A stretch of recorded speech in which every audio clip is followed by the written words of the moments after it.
Welcome to Redheads, your West Coast-based Liverpool Football Club podcast. I am one of your co-hosts this evening. It is I, Ian Locke, joined as always by Jimmy Morris. James Morris, what is up, my boy? I love the way my name sounds coming out of your mouth. Everything's great, you know? Yeah. I'm at the point where everything is great, sort of regardless of performance, which is good because we've got a stinker or two to talk about. Let's get into it. Look, it is you and it is me. We're the two co-hosts. We're the number one West Coast Liverpool-focused footy podcast. Well said. And look, I'm excited for another episode. I think that, we're really hitting our groove exactly in the way Liverpool isn't. So let's get to it. Yeah, we're hitting our stride. Interesting week for Liverpool. Kind of a topsy-turvy week. We got the FA Cup Round 5 game against Wolves. Pretty much a rematch of the league game. And then we went straight to hell, James. Went to Turkey. Played Galatasaray. It is the round of 16 in the Champions League. It's a big deal. And two different results. Two different versions of Liverpool, I'd say. And let's get into it. Should we start with Wolves, I'm assuming? It's the first game. Chronological is my favorite order. Alphabetical would be Wolves second, but yeah, let's talk Wolves. Okay. Well, as I said, another away trip to Wolves, this time in the FA Cup. Changed lineup, James. Our boy Rio starts. Rio and Gamoa, the new star boy this season. Yep. He gets a start on the left. We're very excited. We get to see Andy Robertson back in the lineup. Gomez is at center back. We got Jones kind of starting in the center of the pitch, almost like an attacking midfield, or attacking mid rather. 10-ish. Gakpo's up top, 10-ish, thank you. And look, I thought we did pretty well in this game, given the changes. I mean, look, we've said this before. There's not that much we can do in terms of a changed lineup just due to the injuries. Was really happy to see Rio got the start. Joe Gomez at center back too. Interesting. Yeah, love that as well. And we can talk about that further. But seeing this lineup, what were your first thoughts? Great question. Yeah, I was honestly surprised. I did not expect to see Rio start.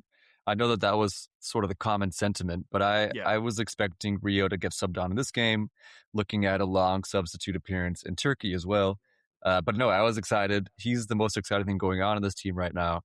And he was exciting, to use a word that I'm familiar with, throughout his whole, appearance, really. I was happy to see Jones, interested to see Gakpo through the middle. I mean, and he played well, I thought. I thought he did a really good job, admirable job up top, for sure. Admirable job up top. He, the other change would have been Chiesa. And I think on this performance alone, you can say, the second number 9B, if you will, is Gakpo. He made the runs you wanted to make. I think his hold-up play was better playing through the middle. He pulled defenders in a way that you want someone who's not necessarily providing a goal threat to pull. So Jones through the middle also surprised me a little bit. I would have preferred personally to see Jones at right back, Szoboszlai through the middle. But given everybody's performance and, given the result, I really can't complain about anything. Yeah, I mean, in terms of right back, we had Frimpong back on the bench. He got like 20-ish minutes for this game. But this was an important game just in terms of context of the season because we lost to Wolves previously in the last matchup. Pathetically. Truly dreadful. And I would say, in the context of the season, this game was probably less important than that other match, the league game versus Wolves. But if we lost this, I don't think Slot could afford any more damage. And I think you have to look at this lineup with the idea of going to Turkey on Tuesday. Yep. And, you had to make changes, but I think the changes actually were positive in the sense that, positive, I guess, in that they played well. Yeah. The best sense to be positive. Absolutely. Right. And I think too, like this game, I would say the first half, we dominated possession. We dominated without threatening that much. I don't know if you would argue with that. but we had 60% of the possession. We're pretty good on the press. All of our shots, I would say, pretty much either got blocked or went straight to Sam Johnston. And I would say the Wolves' defense, especially in that first half, pretty much held firm for everything that Liverpool threw at them. Yeah, I think that this first half was maybe marginally better than the one on Tuesday, but both were typified by lots of possession and a lot of sort of sterile passing around Wolves' defensive box, right? And go ahead. I was just going to say, yeah, I mean, possession, especially for this Liverpool team, doesn't really mean anything, especially when we don't seem to be doing anything with it. But yeah, I don't know. I still think that it was somewhat positive, this game. I think so too. But I guess the point that I would make about it, looking back to last Tuesday, which was the league loss to Wolves, it's a first half in which we don't do much. We have a lot of the possession, and I don't really think there were even big chances. There were just, half chances, blocked shots, like you're saying. And then fast forwarding a little bit, Robbo's blams one in from 25 yards. And then we go on to have a great game. But the point is the first goal goes in. And I think that we would have seen something pretty similar on Tuesday, if not for, the miraculous Gakpo goal line clearance. Basically, you kind of just need the first one to go in. And Robbo banging one in from 25 yards is not Slot's game plan. It's not like the tactical nous. It's a great shot. Right. Again, we've talked about this over and over again, but like there needs to be some luck for this Liverpool team for things to kind of click. Yeah, that's right. But yeah, going back to this first half in the Wolves game, the thing that I was really impressed with was this team was playing to Rio. There were long balls to the left-hand side. They were using that out ball. Rio, when he got the ball, he was very confident. He was doing step overs. He was cutting in. He was taking shots. He was trying to beat his man. And like we said, Gakpo was pretty solid through the middle, but it was nice seeing someone use that left-handed side in using all that space to their ability.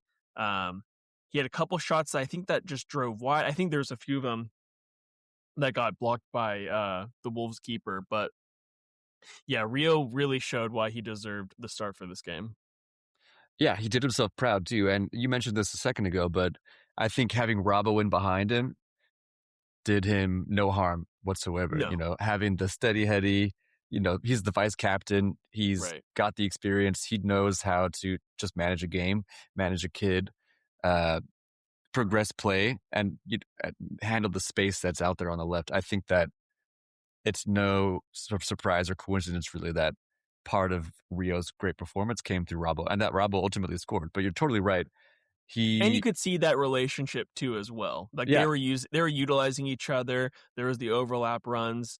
There was communication. And yeah, I think just having someone back there, a leader on that side to help him kind of shepherd him through this game truly did him all the world. Yeah, and look, I can't wait for his next game. It's just a bummer that he's 17. I just wish he was 19 and then he would start every game. But we gotta bide our time with this one. You gotta watch out for those growing muscles. Don't wanna ruin them too early. Yeah, I'm still waiting for mine to settle in. Yeah, you'll get there. Don't worry. I know Gakpo also had a headed chance that was, I think it went off the post. It ended up being offside. Yeah. In terms of Gakpo too, I was really impressed. We'll get to the second half, which led to the goal, but he was very, very good at carrying the ball. And I think when you give him that much space, it's kind of like Gravenberch, where he's able to kind of like spread his legs and go for a little run. When he's on the left, obviously he's, statistically he's better out there, just his numbers show. But I think when he just has more space to kind of play with, it might just be a better idea maybe to play him through the middle, especially with, we just have Ekitike as well playing through the middle. But I know I for someone who hasn't played in that position for the majority of the season, I thought he looked pretty decent. He looked like an option at least. Yeah, no, I thought he looked good. And, it's interesting. I think he really broke through originally with Klopp through being the pseudo Firmino replacement. He was the false they were nine. playing him all over. Yeah. And he wasn't nailing it. And I also think that he gave an interview in which he said, look, I'm not a striker. I'm a left winger. That's what I want Right. to play. That's what I do. So, it's good to see him put in a good performance. Does it mean that he's going to play there more often this season? I doubt it. Maybe in the next FA Cup game. But no, it was a breath of fresh air coming out of this game. You're thinking Gakpo played well. You're not thinking, I never want to see this guy again. Yeah, exactly. But let's get into the second half, because this is where, like you said, it cracks open. 2-minute blitz, James. And I Love to feel see like it. Liverpool go into halves. It's always really topsy-turvy. Again, I'd say we had a dominated first half for sure. We had 67% of the possession. And we go into that second half on fire. We blitz them.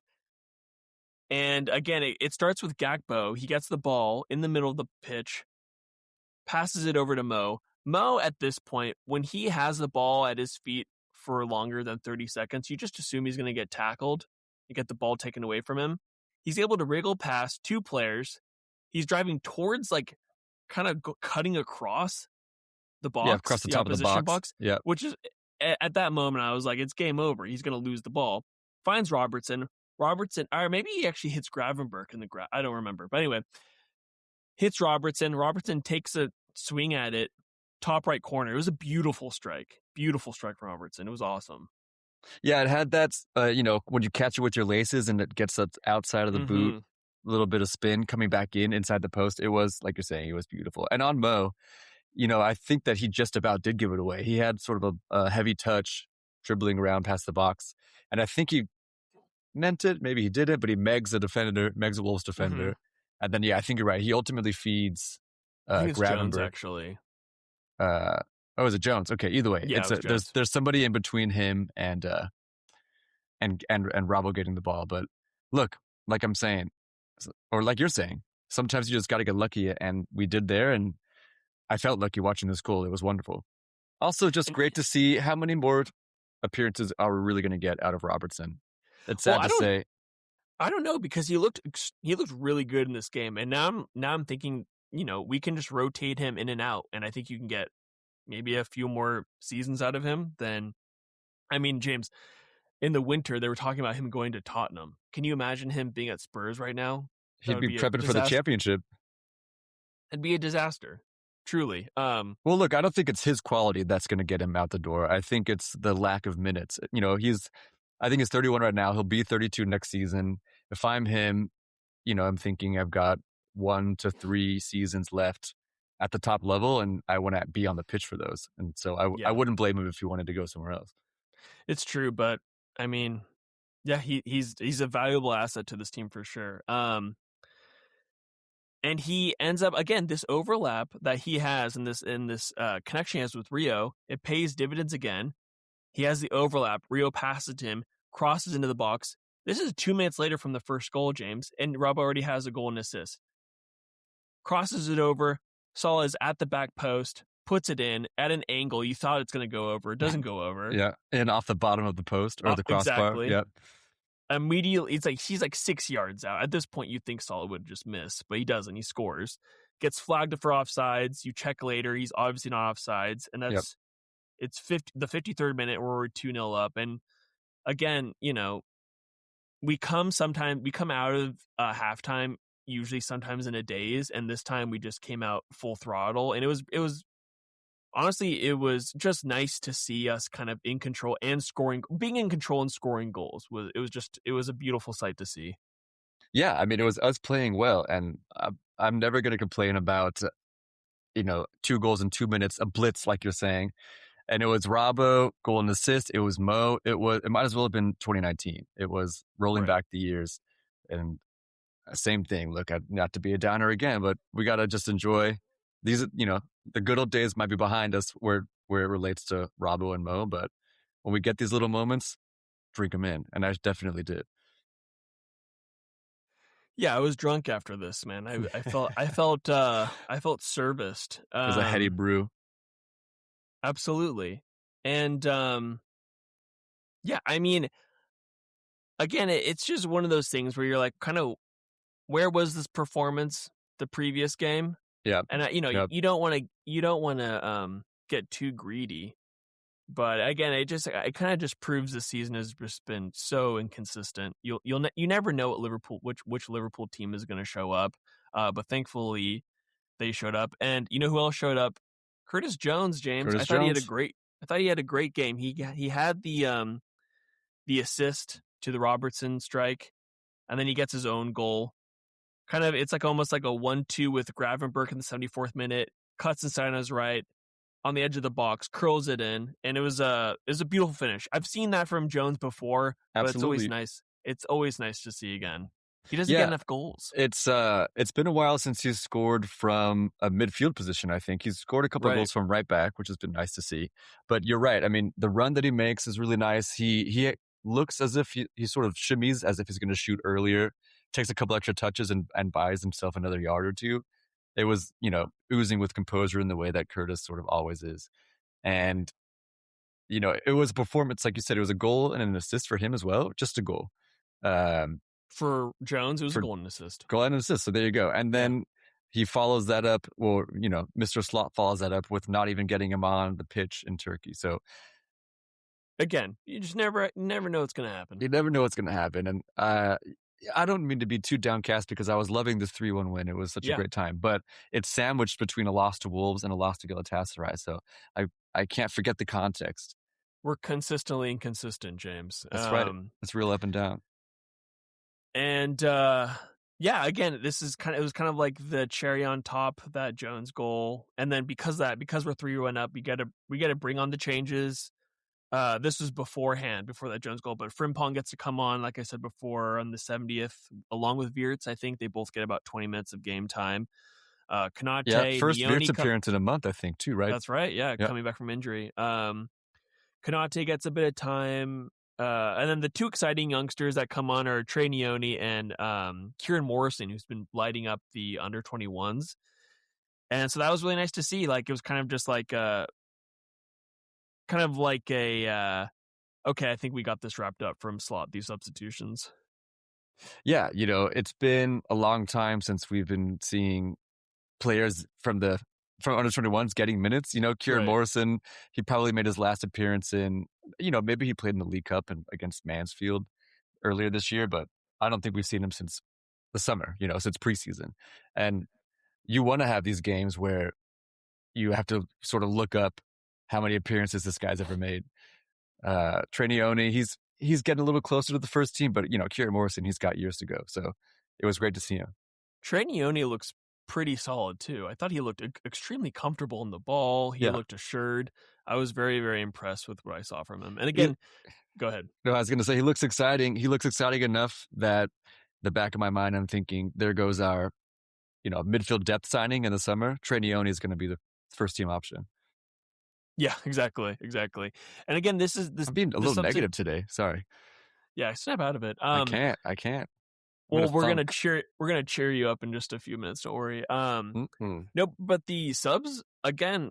It was important because we had a midweek game in going to Turkey, so this is very important that we kind of wrap it up. Within the first 60-ish minutes, and we were able to do that.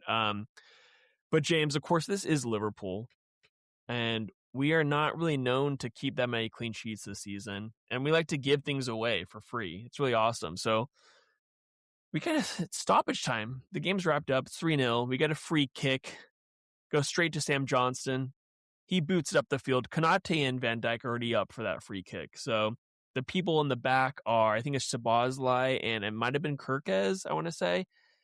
And then you have, I always don't know how to pronounce his name, but Hwang, I believe the Wolves striker, just right in between Kirkez and Szoboszlai, just drifts in between them. It was just a long ball from the goalkeeper, and he slots it home, and we do not get the clean sheet, sadly, and we concede a goal. Again, not a huge deal, but it is just a little, come on, guys, just tighten up. Yeah, look, there. It's another stoppage time goal that we've conceded. It's got to be close to 12 this year. Not Szoboszlai's proudest moment. He absolutely could have cleared it. He goes to try to control it. Yeah, complete the whiffs. But at that point, I was watching the game, but I was a little checked out, which is to say, it's 3-0 in the 91st minute. Right. I guess I'm just gonna give him a pass. Just gonna give him a pass. Absolutely. And So we end up winning the game. Fantastic. Awesome. James, can I interest you in the draw? Because the draw was made, baby. I'd love to hear it. Look, sometimes people say it's rigged. I'm not going to go that far. I do think it's unfair because we face Manchester City away on April 4th in the next round, in the quarterfinal, James, and kind of just not what you want. Not what you want? Not what you want. The other people that have proceeded into the next round, you got Southampton hosting Arsenal, just classic. Chelsea getting Port Vale, the Cinderella story. Wouldn't have minded that. No, not at all. And then you get West Ham versus Leeds. So really, I was pretty much hoping that we would get, obviously a Port Vale. That's what you want. Or West Ham or Leeds. Yeah, but like you kind of wanted a Chelsea, Arsenal, or City to get each other. One of those three teams gets one another. It ended up being us getting City, which is not great. But yeah, it's just kind of bummer because everyone was thinking, okay, FA Cup, at least this can be something that we attack. And then you see Manchester City, and obviously they're not the same team that they were, and we'll talk about that too because they got kind of trounced in the Champions League this evening. Little spanking. But we're also not that good, so it's kind of like we'll see how can two negatives make a positive, and will that positive be for Liverpool? I don't know. We'll see. Well, look, I mean, a little bit it is what it is. I feel like we've had a decade of City always getting easy draws. Now City, they had to beat Newcastle to get us. Right. They've got to play us. So at least they don't get the ice skating rink to just glide all the way home to Wembley. But it's annoying for sure. Chelsea, Arsenal getting pretty easy draws. But look, I don't hate playing City. They don't play a low block at the very least. Obviously, they embarrassed us at the Etihad earlier this year. But with chance for redemption, the team, it's so up and down. You kind of have no idea what's going to happen. We do seem to play better in the cups, ignoring what happened in Turkey today. So, look, I'm looking forward to it. April 4th be with you. And and April 4th be with you as well. Look, we'll be the away team. So, we'll just go out guns blazing. That'll be great. We might have, who knows, will we have Isak at that time? Maybe. We don't know. That's a great point. But a bummer. Let's close the book on this one. Okay. Yeah, let's get to a better game. James, Champions League up and running once again. This is our bread and butter. We love the Champions League. We absolutely love it. We've conquered all of Europe. But here we go. We have to go back to Istanbul. We get Galatasaray in the round of 16. They've beaten us once. It never happens twice. They've beaten us once. It's never happened twice, except that it has. And this is Arne Slot's 100th match in charge as Liverpool boss, and it ends in defeat, James. Look, there was a lot of people saying in the lead up to this fixture that,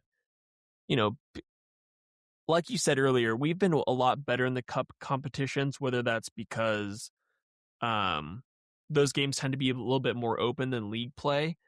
But I was very, very nervous going to this game, into this tie even, because, they have players like Osimhen, Lemina, the player who scored against us. They're not a pushover, should I say.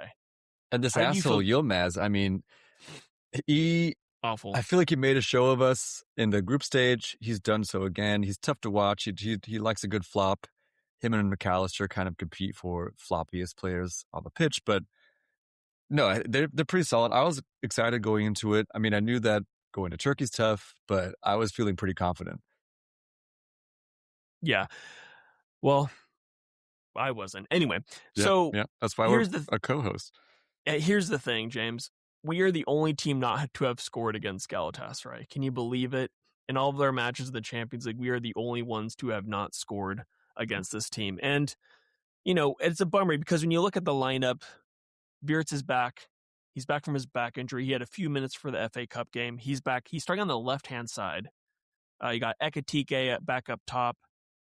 McAllister and Gravenberch bring up kind of your two-man pivot midfield. We got Kirkez back on the left-hand side of defense. Gomez starting right back. And then the surprise was Mamardashvili starting goalkeeper because Allison gets an injury. Who would have thought? Who would have thought? Especially one that doesn't even happen in game. It's just, he pulled a hammy walking up the flight stairs. Yeah. And I would say the game kicks off, and for the first 5 minutes, I should say, I was like, hey, we're looking pretty good. Galatasaray kept doing this thing where they kept giving us the ball. They kept misplacing passes. They kept getting the ball stuck on their feet with Liverpool players able to pounce and attack. And there was a chance where the Galatasaray defender passes the ball, gets intercepted by Wirtz. He one-times it. Not a decision I would have done, but he one-times it with the goalkeeper pretty much out of the box. And it goes completely wide left of the goal. And at that point I was like, okay, let's just do it. Let's take it to him. Let's blitz them like we did against Wolves in that second half. But that did not happen.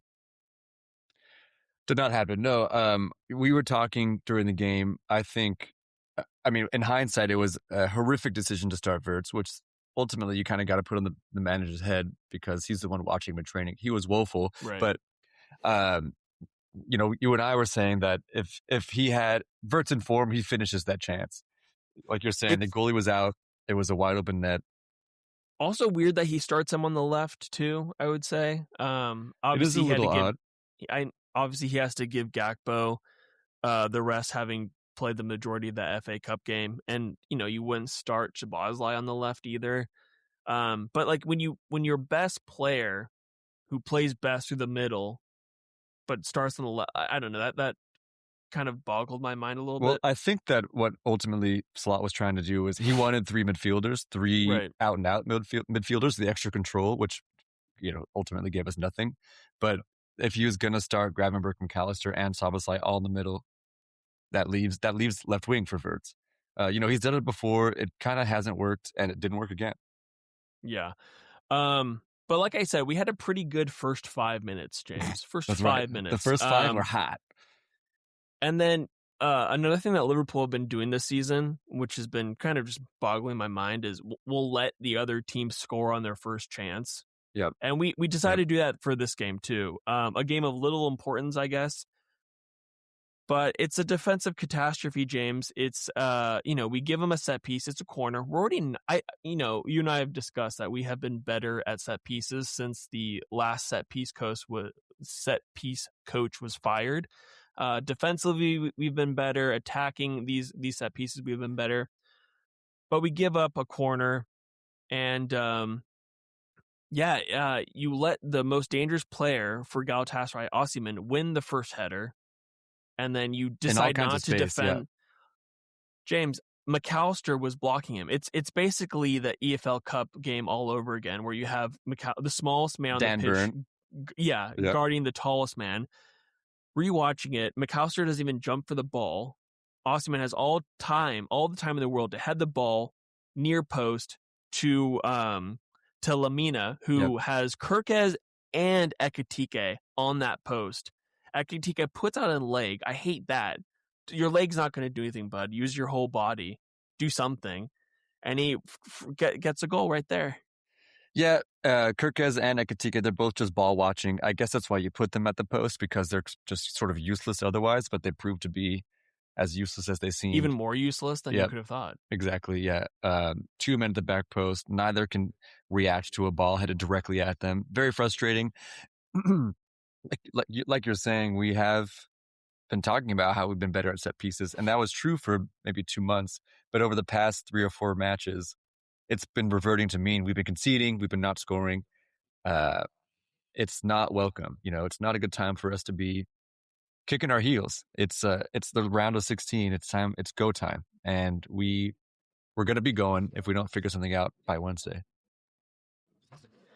Yeah, and we just didn't have any control in this game, James. Like after that first kind of flurry, I would say that there's a few moments in the first half. It was a pretty frantic game, but didn't have the midfield to compete, didn't have the press to compete with Galatasaray.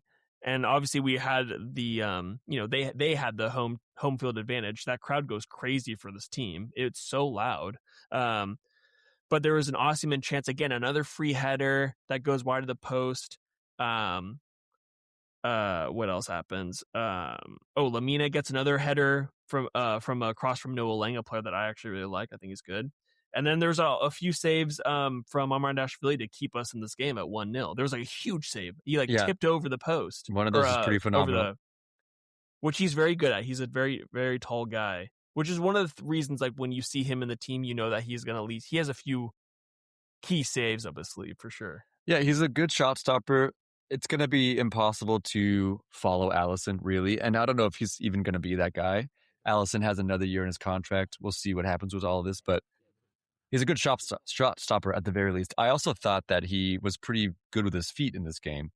It seems like people are starting to learn that he's left-footed. His distribution was pretty decent.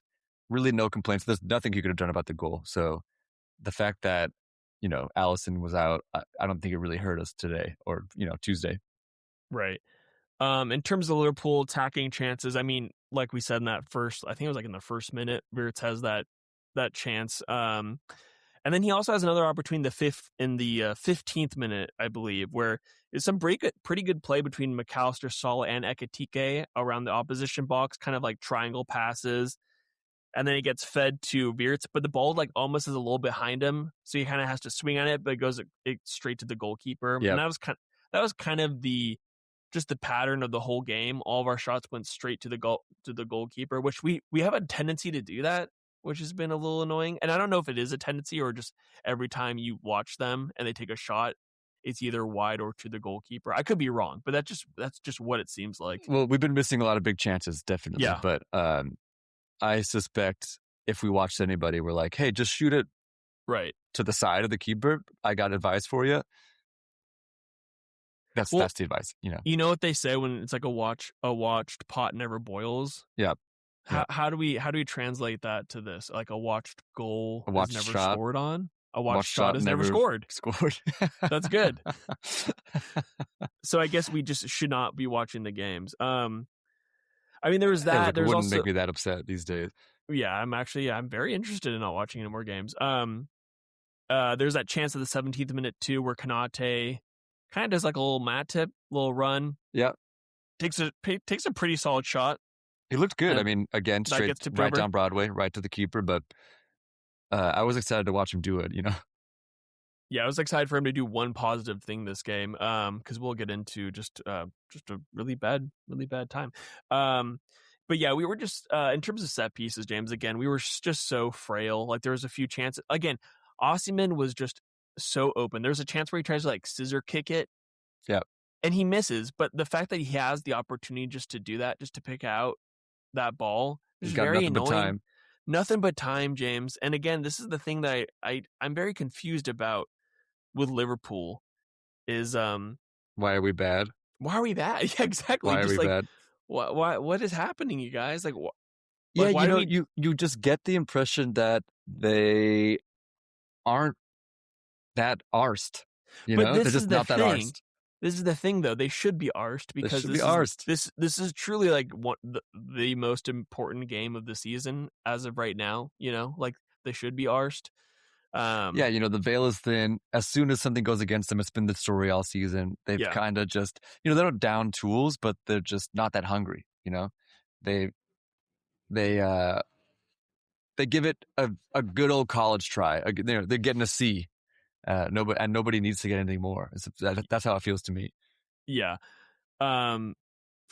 D+ at best. Nice. But in terms of just this team, James, I mean, Liverpool, again, like rewatching the highlights, we just got cut open in the midfield. There's a few chances where they go long, cut it wide. One of the worst Konate moments was when he basically just miskicks the ball. Basically, a cross comes into the box. Konate, I think, is watching. It's him and Osimhen. The ball falls. He attempts to clear it first try. He just completely whiffs it. And then Osimhen thankfully skies it. But like truly, if they had their shooting boots on, this game could have just gotten very ugly very fast. This Tie could would have have been like, over. Yeah. it almost felt like the Crystal Palace game where it was just a matter of time before they scored, but they kept like raining shots down on us. Yeah, I think that's a good comp actually, and especially with the Konate performance, it was as bad as he's been since Crystal Palace. Oh, truly. I from that Leeds game, like he just he has the opportunity to just become a clown show, and he decided this game was the opportunity to do that. He's got a stinker in him for sure, and it didn't end with that whiff that you were talking about. I mean, it was a miracle. I'm actually not sure still now why their goal in the second half was disallowed. That the player who was offside to me had no impact on the play, but yeah, this ref was pretty confusing. Again, when you're playing a team who knows how to game the system, right? Galatasaray were very good at this, just by taking the silly foul, going to ground very easily. It was having a good cry. To watch, it was just very irritating. But obviously, like, you got to do what you got to do. But we really just did play into their hands because we would get frustrated, silly foul here and there just to stop the game, which is great for Galatasaray, obviously. But yeah, again, it kind of confounds me because, I would say we come out of the second half not that much better. No, more of the same, really. Yeah. So again, it just felt like opportunities wasted. There was like a Sabazai shot that went straight to the palms of the goalkeeper. McAllister had a chance that hit just wide. Like, there was a few moments, but again, like, everything either went wide to the post or to the goalkeeper. There was just nothing clear cut. And, I think at the end of the game, we had like 15 shots, but only 6 of those were on target. Well, we did have that pretty phenomenal Ekitike run, which again... And he should have scored. He should have scored, but it was not from any good play, good build-up. It was all just Ekitike being star boy, like you're saying. Not Pharrell. The Weeknd. He's a motherfucking star boy. Anyway, he makes a run. I mean, it's got to be 50 yards. He does that thing that you can do on FIFA where you hit the right stick and you just launch it past the defender. It was beautiful to watch. I'm bad at it too, but Ekitike has mastered it. And he gets to within 6 yards of goal. It's actually a pretty good shot and a pretty good save. It's a beautiful tackle, actually. A player slides in right at the last minute, so I think it deflects off a slide tackle. Maybe I'm wrong. Hey, I just know there's a defender going in there. Either way, whatever happens, I know that their keeper, whose name escapes me, gets a big right mitt to it, and I mean, that was the moment. And not that our play deserved it, but that would have been... If you leave Turkey with a draw, you're feeling great, but that's not to be. And like you said, that shot, that Ekitike chance was no credit to us. It comes off a misplaced pass from a Galatasaray player. He just pounces on it. So again, it's one of those things where it's like, you got to take your chances in this situation, and Liverpool live or die by these chances. And it's just luck. Yeah. Tuesday, we didn't score against Wolves. Friday, we did score against Wolves. Tuesday, we didn't score against Galatasaray. It's as if we have no impact on what happens in these games. Well, and in terms of luck, James, the opportunity that for Galatasaray, the second Konate conundrum. Thank you, James. Again, it's just a long ball over the top. Konate, like, he's in control of it. Like, he's the first person to the ball. He could just clear it for a throw. Ball hits him, goes off of him into the path of, honestly, I don't know at this point. Probably Osimhen. No, Osimhen gets the goal. That's what happened. So another Galatasaray player cuts it wide, passes to Osimhen. Konate's in the box trying to use back heel it away from the goal. Falls on his ass. Osimhen gets the goal. It does not get counted because I think in the build-up, it might have been Lamina that gets the offside. It was marginal. But it was marginal, but he doesn't even get a touch. That's why I'm still confused exactly why it was called off. I think he gets a touch in the build-up to that Actually, no, he doesn't get a touch, but I think he's going after the ball, so maybe it's, I don't know. It was Who very cares? generous. It was very generous. And truly, we needed it because, I think if it goes 2-0, it probably goes 3-0 before we get out of there too. So that moment truly is the reason why there's a game to be played at Anfield this Wednesday. Yeah, I mean, the second half, it just doesn't get any better. There's a few chances at the end of the game. At the 89th minute, Szoboszlai delivers a ball into the box for Ekitike, gets a header on it, but it sails over. And yeah, I don't know, man. So if you want to look at the bigger picture in terms of like all the English teams in this Champions League round of 16, which we can discuss, this is not a horrible result. Well, that's right. There are 6 English teams and not one win, right? Not one win. And we can get into that in just a second. But like, look, like big picture, we're not out of it. We still have another game. We're playing at Anfield. I did not know this, but I guess there's no Galatasaray fans allowed in Anfield for this game due to I don't know, like fan disruptance for other I think games. that they're pretty bratty. Yeah, they seem like a rowdy bunch. But yeah, I mean, I don't know. Again, like I said, I truly have I guess like no confidence in this team to get a result. You think they might? There's always a chance, but if you're going to ask me point blank, it's very hard for me to give a resounding confident yes, we will win the game at Anfield. Yeah, I know. I feel the same way. We've talked about, we're better in the cups than we are in the league all season, and maybe we're just going to make a miraculous run. But the most likely thing, given our performances all year, is that we'd play a good team and we would get knocked out.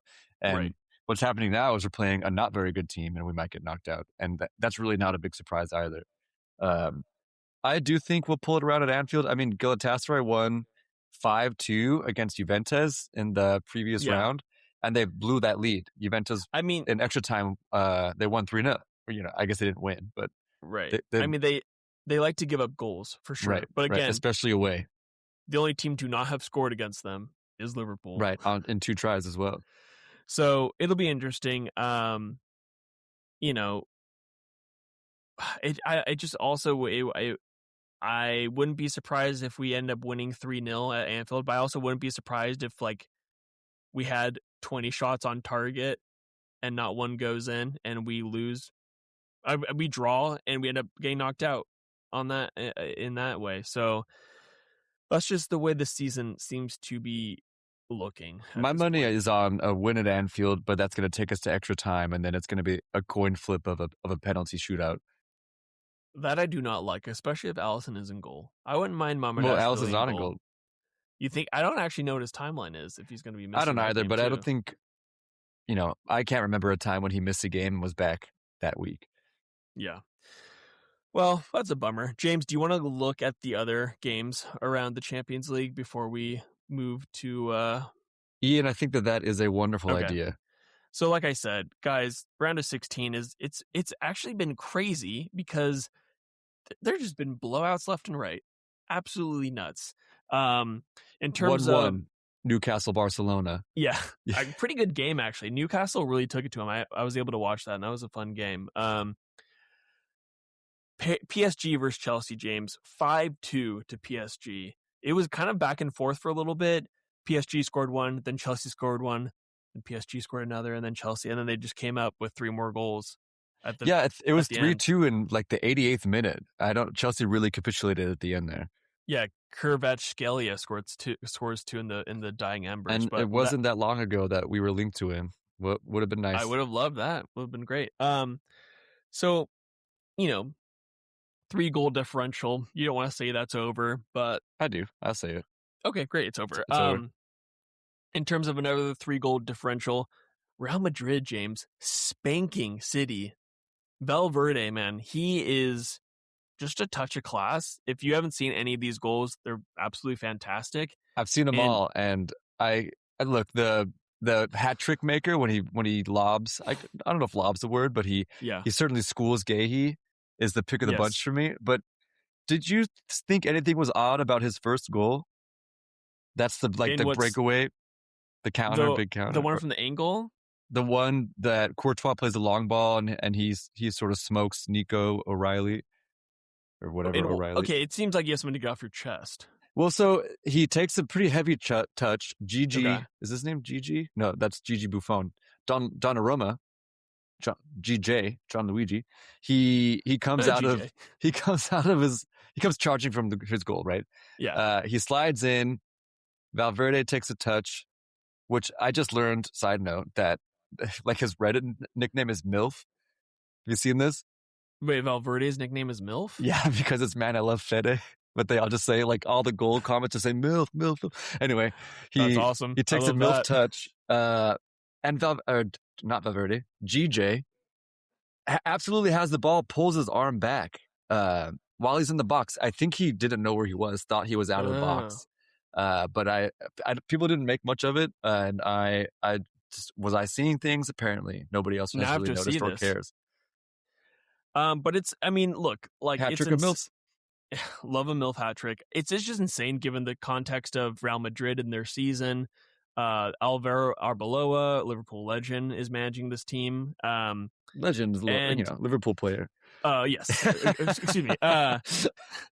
And I don't know, like, again, we said we play Manchester City in April in the FA Cup.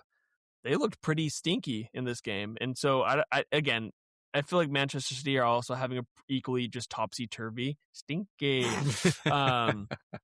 But I mean, look, you have players like Haaland, Semenyo. I don't think this is over, but I'm very excited to see the second leg because City have to come out. They're truly playing for Champions League. They need to. They want to win this. It's basically their season. I mean, I guess they're in the FA Cup, but their league. Well, maybe I'm a little early on that. I was going to say they're not winning the league, but they're not losing the Champions League. But I guess they're still in it. What they're 5 points back right now of Arsenal? I think they might be 7. 7? Well, in that case, then season's done. Yeah, you're done. You're done. You're done. In terms of other English teams, like you said, Newcastle United won, Barcelona won. Barcelona gets a very end of regulation time penalty, which was deserved, but Newcastle looked when really, I watched really that back, I wanted to be upset, but it was just a penalty. Right. It was Tia again. That guy Tia is awful. He's the worst player in the Premier League. You think so? No, I don't think he's the worst, but he was horrible against us, and every time I watch Newcastle, it's him making a mistake. Well, there you go. There you have it, folks. Little Konate is not too good. Nah. The game that was on everyone's lips, James, Atletico Madrid 5, Tottenham 2, and this poor lad, Antonin Kinski, the 22-year-old from the Czech Republic, with probably the worst 15 minutes of his life. I hope so. I think his dog died the previous year, so actually I don't know that. And he forgot about it after this week. Yeah. His dog died the previous year. He also had a pretty rough 15 minutes visiting his uncle growing up. Yeah. And both those moments, obliterated from his memory after this. But like at this point, it's again, he just like miskicks a ball. He totally whiffs it. Gets a goal from Llorente and Griezmann, both just on his mistake, and it's just you feel for the guy. Subbed in the 15th minute, James. It's also just an encapsulation of Tottenham this season. They are, frankly, they might be going down. I mean, we play them this weekend, so we'll see what happens about that. I think that there's a pretty good chance that it's not Igor. That. Is it Igor Thiago? Is that his name? Igor Tudor. Yeah. I think it's like 1 in 2 odds that he's not the manager. I think it's. At this point, it's like, what do you do? Like they're 1 point off from 18th place. Right. I think I saw that Sean Dyche is the. You got to shore it up, buddy. Is the manager most likely to get the deal? And what are the odds that twice we faced Sean Dyche in his first game in the Premier League, first for Forest, 4 past us, and again for Spurs? I would lose it. Yeah. So that's just. Look, like Tottenham are down. They're in the dumps, man. I'm actually surprised that it was only 5-2. Yeah, I'm surprised they got 2 goals for sure. And then in terms of the English teams rounding off, Bayer Leverkusen 1, Arsenal with the cheeky penalty, This man. one you could complain about a little bit. There was some Malik Tillman, contact. what are you doing, bud? Gives away the penalty. Just give him a good old Yankee yank, He tugs him off. Look, I thought I was able to watch this game. Leverkusen looked pretty decent. Again, they pressed Arsenal. They harried them, put them under pressure. And this is what you can do when you do that to this Arsenal team, because they're a bunch of babies. They wilt like soggy spinach, James, and go off. And they take it to them in terms of set pieces. They get a corner. And look, let me just say this too, James. We got to buy back Kwanzaa. Got to buy him back. Did you watch this game? I watched this game. I thought he looked good. Look, he has a 6.5 on FOTMob, but from what I saw, I thought he looked like decent. Like he looked like a quality center back. And again, you're watching this in comparison to the Konate performance, and you're just like, why did we sell him? Like, what was the point of this? But yeah, he's just good. I think he's a solid center back. Get it back. I mean, as far as I know, he's been doing pretty well, and he scores goals too, which a trait I love in any player, but I especially love it from my center backs. Look, if Konate is out the door, which I think he's more out than in, as Mo likes to say, why not? I'm pretty sure we have a buyback. It's 50 million, I think. Sold him for 35. Pretty good business. Sell a player, buy him back a year later for 15 million. Absolutely nuts. The only thing there is, then we've got Kwanzaa. I just clicked on him. He's 23. Yeah. Jimmy Jackets, he's 20. And he's going to be injured, probably. Right. And Leone, coming back from an ACL, I think he's 19 right now, so he'd be 20. That's a pretty young core. I mean, we still got Verge, at least for one more year. But I forgot about the Jacket. I'm excited to see him. But yeah, James. Okay. Getting carried away here. I don't know, do you care about the Bayern Munich and I think the Bodo Glimt game was pretty, I mean, James, they take Sporting 3-0 at home in their Arctic Circle. They beat them 3-0 on their ice skating pitch. I'm loving the story. I think hearing the commentators try to make it sound like a Norwegian when they go Bodo Glimt. Bodo Glimt. I loved hearing them say it. Okay. So yeah, I'm into it. What's that? Hot take. I think because they will be facing Arsenal. I think they beat Arsenal. I think they beat them. Dreamland. I think so. I think they'll do something. But anyway, James, that is the Champions League. Did you enjoy that little wrap up? I did, and it was a fun week. I didn't expect, based on the matchups, for this round to be as entertaining as it was. It was crazy, the blowouts. Not blowouts, but like the amount of goals. Yeah, amount of goals. It was great. It was a great, I don't know what you'd call it, glass of port after what was an awful, bland dinner of Liverpool and Galatasaray. Well, can I offer you a bland dessert? Hey. In the form of Liverpool versus Tottenham. Is it unflavored weekend. Cool Whip? Because I don't mind it. It's ice cubes. How does that sound? Yummy. Let's talk Spurs. Oh, dear Lord. James, we play Tottenham at Anfield this Sunday. It's a 9:30 kickoff. Love that. For us West Coast lads. I equally love that. I love a Sunday game. It's just nice. Everyone's in their Sunday's best. There's a bunch of suits out in the stadium. Anyway, getting ready for a big roast dinner. Yeah, exactly. So as we discussed, Tottenham are in dire straits. They're listening to dire straits, and they are in dire straits. Yeah. Liverpool, on the other hand,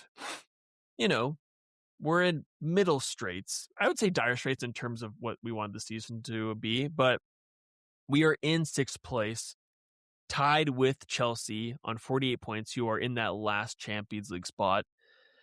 And we're basically 3 points away from Manchester City in third as well.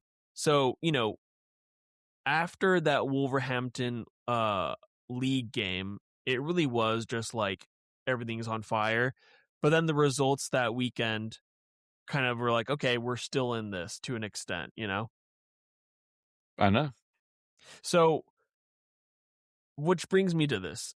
I am extremely nervous for this game because, again, we're facing a wounded animal. We're facing a near-dead animal. Right. And they're going to come up and, that meme where it's like, call the ambulance, but not for you. Not for me. Yeah. Yep. Or not for me, but for you. Yeah, right. I mentioned that. That's what I feel, and it really will take we need to get a goal in the first 10 minutes for me to basically relax and be chilled out. Did you watch Game of Thrones? Real throwback here. I'd say I watched the majority. I did not finish it. Are we doing? Do you a Red remember Wedding? when what's his name? The dry snake, the sand snake, fights the mountain. Oh, and he gets his eyes.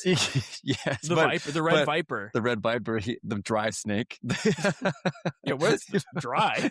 but he obliterates him for 90 minutes. Is my point, right? And then he gets got in stoppage time. Right. That's what I'm worried about here.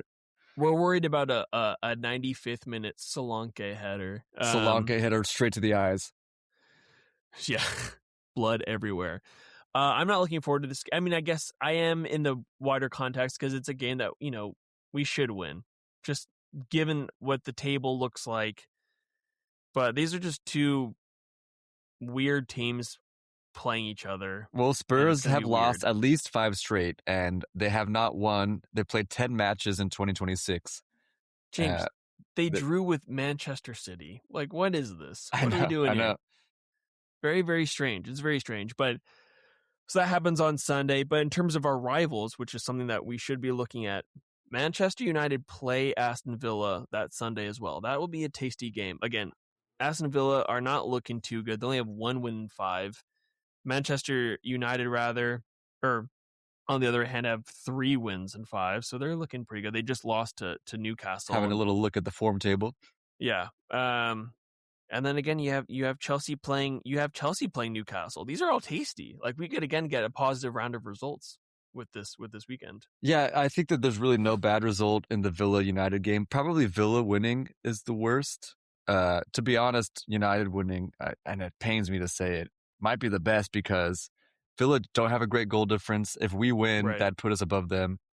And of course Chelsea. If Chelsea could drop points, happy days. Yeah, and we also, I mean, we play Villa, I think on the second to last game of the season. Yeah. But we also play United too as well. And Chelsea. So, we have a hand in all these pies. Yeah. We have a hand in our destiny for this. That's right. Thank you, James. Didn't realize that you were waiting for me on that one. Look, I was thinking about American Pie, to be honest. I didn't want to make a comment like that. So let's talk something that isn't pie. Well, we were talking about Liverpool. I broke the news to my wife that the song American Pie is about the death of Buddy Holly and the Big Bopper and who's the other guy? Frankie Valli. Is there? I think Frankie Valli is alive. I don't think so.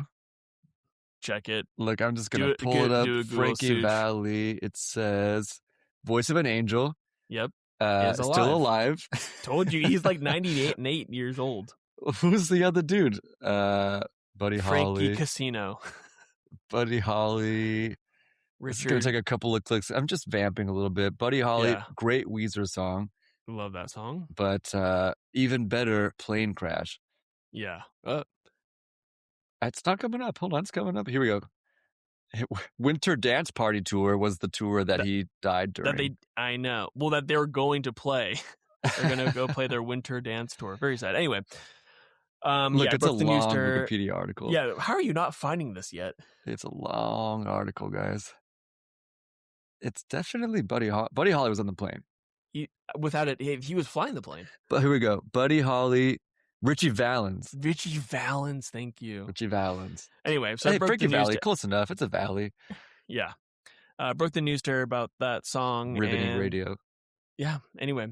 And what? She was surprised? She was like, that sucks. And I was like, yeah. Anyway. She said, watch James... with my homies ditching this plane. Weezer reference. Thanks, dude. Well, I think that sums it up for this evening, James. I mean, again, Liverpool win and lose. It's a topsy-turvy season. We only have a few more months of this left. And then we'll be free. That's right. The ending of this season hopefully will go slightly better than the end of the Frankie Valli song. That's right. Don McLean. Who again, is still alive. Yeah. Yeah. Have you seen, if you watch a video of him, like he'll still do like nights in Vegas. Yeah. And it's Yeah. obviously like he's singing to a track of him singing as a young man. Right. He's like almost not moving his mouth. He's like literally just not moving his mouth, just like kind of swaying. It's extremely sad to see. Hey, look, well, he's 9 years old. He's performing. It's sad, but cash those checks. Well, not just that, but he gets to do it.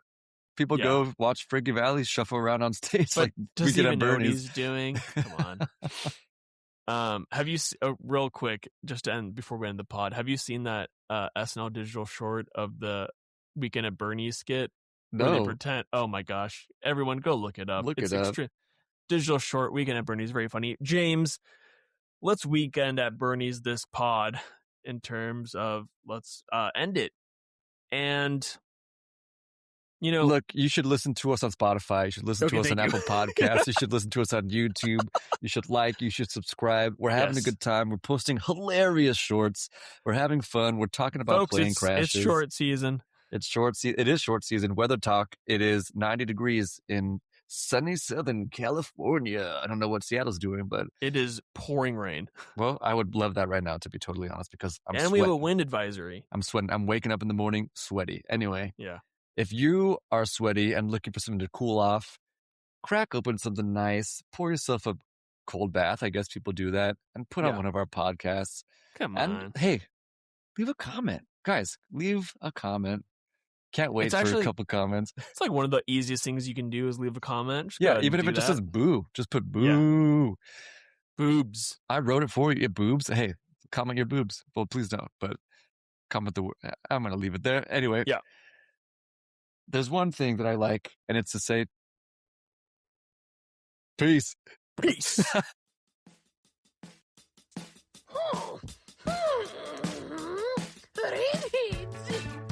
Redheads. Redheads. Redheads. So sick. So sick. Redheads.